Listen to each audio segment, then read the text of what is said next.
치과 치료 중에 아말감 충전제를 옛날엔 많이 사용했었어요. 또 바다 생선 중에 좀 몸집이 큰 애들, 고등어, 연어, 참치, 기름 튀긴 거에 아직 뜨거운 상태가 포장재에 닿았을 때. 그렇죠. 만약에 어떤 특정 땡땡 무슨 버섯이 좋았더라. 땡땡 무엇이 좋았더라. 처음에 이제 중금속을 말씀하셨잖아요. 중금속을 이제 들으니까 이제 뭐 알루미늄이라든지 뭐 납이라든지 이런 것들이 이제 나오시는 분도 있다라고 하셨는데, 보통 수은은 이제 우리가 수산물, 해산물 생선 같은 것 때문에 뭐 많이 체내에 누적이 된다 이런 얘기 많이 하는데, 이 알루미늄이나 납 같은 거는 어디서 원인이 있다고 보세요? 수은도 조금 더 덧붙이자면 치과 치료 중에 아말감 충전제를 옛날엔 많이 사용했었어요. 그래서 아말감의 원료 중에도 수은이 들어있고요. 또 바다 생선 중에 좀 몸집이 큰 애들, 연어, 참치 이러한 애들로부터도 수은이 많이 검출이 됩니다. 그래서 해산물에 좀 많은 원인도 가지고 있습니다. 알루미늄 같은 경우는 가장 크게는 알루미늄 조리 기구, 우리가 라면 같은 거 끓여 먹는 그 양은 냄비 있잖아요. 그런 재질이 알루미늄이죠. 그래서 알루미늄을 또 코팅이 전체적으로는 스테인리스인데 위를 알루미늄으로 코팅을 한 제품들도 있어요. 알루미늄 조리 기구, 또 알루미늄 호일 이것도 많이 있고요. 그다음에 제산제나 여러 약물, 화장품, 심지어 이제 우유에도 알루미늄이 들어있는 경우들이 있습니다. 그리고 과자 같은 거 보면 안쪽이 과자를 튀겨서 바로 포장을 하잖아요. 이 포장 재질 안쪽이 이렇게 은색으로 이렇게 코팅이 되어 있죠. 이게 포장한 기름 튀긴 거에 아직 뜨거운 상태가 포장재에 닿았을 때, 이럴 때도 그 성분들이 녹여서 나와요. 이제 이런 것들이 모두 이제 알루미늄이 들어있는 경우가 굉장히 많이 있죠. 어떤 분은, 제가 인테리어를 하시는 분이었는데 인테리어 여러 건축 자재를 많이 다루잖아요. 이 건축 자재들로 인해서도 알루미늄이 있는 경우들이 있습니다. 그리고 운전을 하루 종일 하시면서 배기가스를 많이 맡으시는 분들도 계시죠. 이런 분의 경우 납의 성분이 높게 나온 경우도 있었어요.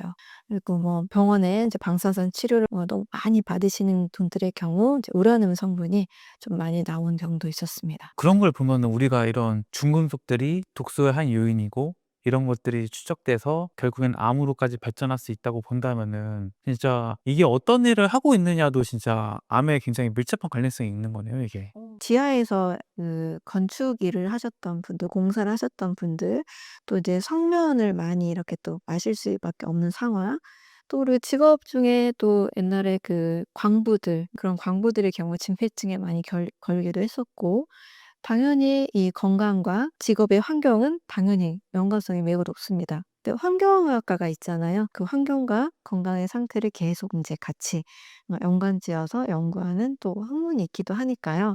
직업의 종류 그리고 환경, 이거는 암과 사실은 많이 연관성이 높다고 볼 수 있습니다. 근데 그런 거에 비해서는 사실 우리 사회가 그런 뭔가 관련성에 대해서는 그렇게까지 막 부각을 안 시키려는 것 같아요. 아무래도 이 사회가 돌아가야 되니까 어떤 특정 직업이 "암에 많이 걸린다."라고 발표할 경우 그 부분에서 종사할 수 있는 인력이 사라지게 되잖아요. 그래서 사실 한 학교 급식 조리사들의 경우 조리 매연 연기를 맡으면서 조리하신 분들의 다수가 폐암에 걸린 분들이 많이 계셨거든요. 근데 이분들이 이걸 산재로 인정받기까지는 굉장히 오랜 시간이 걸린 것으로 알고 있어요. 심지어 인정을 못 받은 분들이 계시기도 하고, 그리고 어떤 특정 회사에서 어떤 과로사로 쓰러진 경우 사실 회사에서는 인정하기가 쉽지 않잖아요. 그래서 어떤 직업과 직업의 환경을 직접적으로 병과 연결시킨다는 것이 이 산업의 구조상은 사실 쉽지는 않은 것 같아요. 거기다가 또 이제 그 직업을 가지고 있다 하더라도 이 100%다 걸리면은 당연히 사회적으로 "이걸 하지 말자."라는 얘기할 텐데, 또 이걸 하면서도 또 걸리는 분이 있고 걸리지 않는 분이 있다 보니까, 이게 또 정말 이것 때문에 걸리는 거냐 아니면 개인의 다른 요인들이 영향을 미치는, 이런 것들도 불분명하다 보니까 더 그런 것들을 좀 혼란스럽게 하는 것 같아요. 맞습니다. 만약에 100% 걸렸다 하면은 규명이 너무 쉬워지죠. 그런데 개인차가 분명히 있어요. 예를 들면 뭐 저도 굉장히 신기하게 생각하는 경우인데 제가 예전에 있었던 어떤 90세 어르신께서는 평생 담배를 피시고 평생 술도 드시고 우리가 술 담배 하면은 장수와 무관한 걸로 보는데 그렇게 평생 술 담배를 하시면서 제가 그분이 잘 지켰다고 느껴지는 건강의 어떤 중요한 원칙 중에 하나는 소식이었어요. 굉장히 과식은 하지 않으시더라고요. 근데 그분은 담배로 인한 폐암에 걸리시지 않으신 거죠. 아무래도 부모님께 받은 폐 건강이 굉장히 저는 좋았다고 보는데 이렇게 질병의 유전자는 암 유전자는 없을지라도 장기의 건강 상태는 유전을 받는 것은 사실이에요. 심장이 약한 집안이 있고 뭐 폐가 약한 집안이 있고 뭐 간이 약한 집안이 있고 그리고 부모님의 얼굴을 닮듯이 각 장기의 건강 상태는 닮습니다.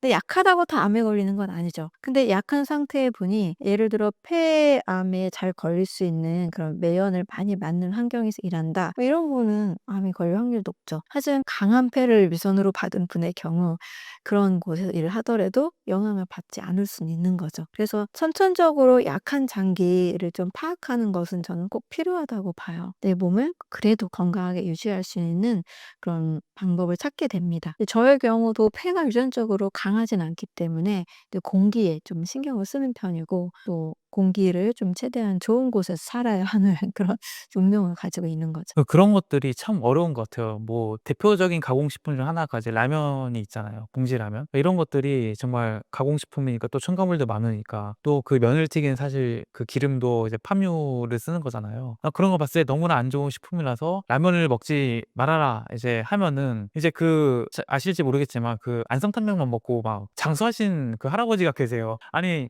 라면만 먹고 사는 사람은 뭐 90몇 세까지 사는데 오히려 이제 절에 들어가서 "스님들은 더 빨리 죽더라." 뭐 이런 얘기를 하나 보니까 이게 여기서 이제 뭐 설득이 안 되거나 서로 이제 말이 안 되게 되는 게 있더라고요. 그러니까 이제 그런 특정한 어떤 사례들이 이제 우리가 이제 좀 어떻게 보면 자신의 뭔가 잘못된 생활 습관이나 이런 것들을 좀 합리화하는 수단으로 이렇게 전락하는 경우가 있다 보니까 이게 참 그 건강에 대한 기존 갖고 있는 그 신념이라든지 이런 걸 바꾸기가 굉장히 어려운 것 같아요, 이게. 근데 좀 재미있는 게 옛날에 뭐 라면만 먹고 달리기 했었던 운동 선수도 있었잖아요.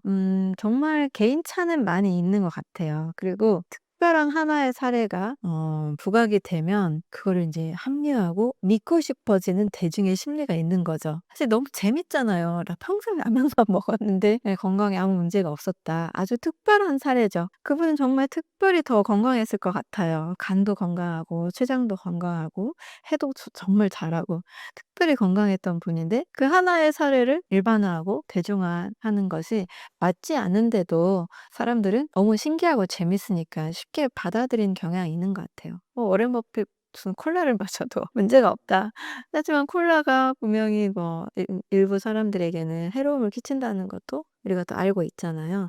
그래서 우리 이제 대중의 어떤 심리라는 게 특별한 사례, 재미있는 사례를 약간 나의 합리화하는 우리들의 어떤 건강의 그런 습관을 합리화하는 데 사용되고 있는 것도 어느 정도는 적용되고 있는 것 같아요. 그래도 어쨌거나 뭐 좀 일반적으로 우리가 건강에 좋더라 나쁘다라는 것들은 과학적으로 증명이 된 상태이기 때문에 그건 특정한 정말 특별한 그 사례들에 나를 적용해서 일반화시키면은 안 된다. 그렇죠. 왜냐하면 우리가 그래도 요즘은 어떤 연구 결과가 많이 있다 보니까 제가 작년에 이제 번역서로 출간했던 블루존에서도 장수하는 사람들의 공통점이 사실 어느 정도 규칙이 있어요.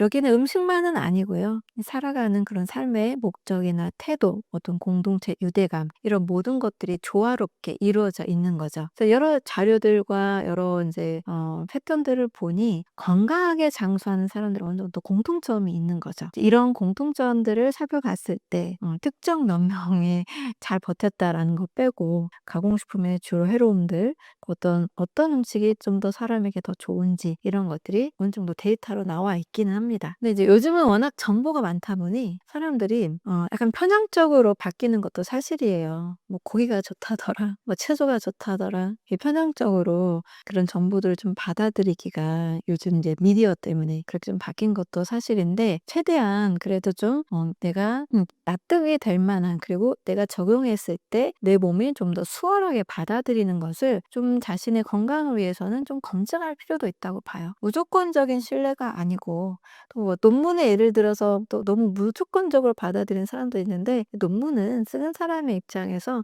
그 어떤 목적에 따라서 작동이 되는 때도 있다는 것도 잘 아시면 좋을 것 같아요. 가장 중요한 게 일단 내 몸이 정말 가뿐하고 체력이 넘치고 수면에도 문제 없고 행복감을 유지하고 있느냐, 이런 것들을 종합적으로 좀 같이 볼 필요가 있습니다. 그 상황과 정반대의 상황으로서 또 이제 이런 것도 있잖아요. 특히 뭐 이제 암을 앓고 계신 분들이 특정 어떤 거를 먹었더니 나았다라는 얘기가 돌면은 그걸 먹어야겠다는 생각, 그것만 또 먹는 경우가 있잖아요. 그런 것들에 대해서는 어떻게 생각하세요? 그렇죠. 만약에 어떤 특정 땡땡 무슨 버섯이 좋았더라, 땡땡 무엇이 좋았더라, 그렇게 해서 어떤 특정한 음식이 모든 사람에게 좋다라고 보기는 저는 어렵다고 보거든요. 하나의 음식이. 그리고 우리가 뭐 암을 예방하고 또 관리하는 차원에서는 그렇게 너무 고가의 돈을 많이 들여서 하는 것은 조금 좀 조심해야 되지 않나 하는 생각도 하고 있어요. 근데 만약에 소화력이 너무 약해서 그 소화를 잘 시키기 위한 특정 음식들을, 예를 들면 뭐 효소가 좀 풍부한 그런 식사들을 한다라든지, 이런 것들 위한 이제 비용은 좀 쓸 수 있겠지만, 지나치게 뭐 암이 다 낫는 어떤 특정한 비싼 건강식품? 암이 다 낫는다? 그런 것들은 저는 정말 있을까라고 좀 보기는 어렵다고 봐요. 대체적으로 어떤 효능들을 가지고 있어서 이러한 상태에서는 이런 것들이 도움이 될 수 있다, 이렇게 보고는 있고, 그분의 이제 소화 상태, 체력 상태에 맞게 특정 뭐 건강 기능 식품들이 들어갈 수도 있다고는 봅니다. 그런데 어떤 특정 하나의 음식이 다 좋다, 이거는 너무 일반화된 그런 논리인 거죠. 사실 사람의 몸 상태가 다 다르거든요. 장내 미생물도 다르고 소화 효소를 분비하는 상태도 달라요. 염증 상태도 다 달라요. 또 심리 상태도 다 달라요. 그래서 저는 이제 오실 때마다 상담을 하는데, 사실 식사의 그런 모습들이 많이 달라져요. 저도 이 식이와 영양요법을 같이 쓰고 해동법도 쓰고 있고, 또 자율신경 쪽에 여러 가지 또 같이 상담하고 있는데 다 똑같을 수가 없어요. 그분의 대화를 오래 하다 보면 그분의 상태에 맞는 가장 최적의 그런 방법들을 가이드로 드리고는 있습니다. 그래서 모두에게 천편일률적으로 좋다? 예, 그것보다는 대체로 어떤 좋은 항산화 성분, 대체로 좋은 어떤 식사의 원리, 대체로 좋은 것들이 있다고 보는 거죠.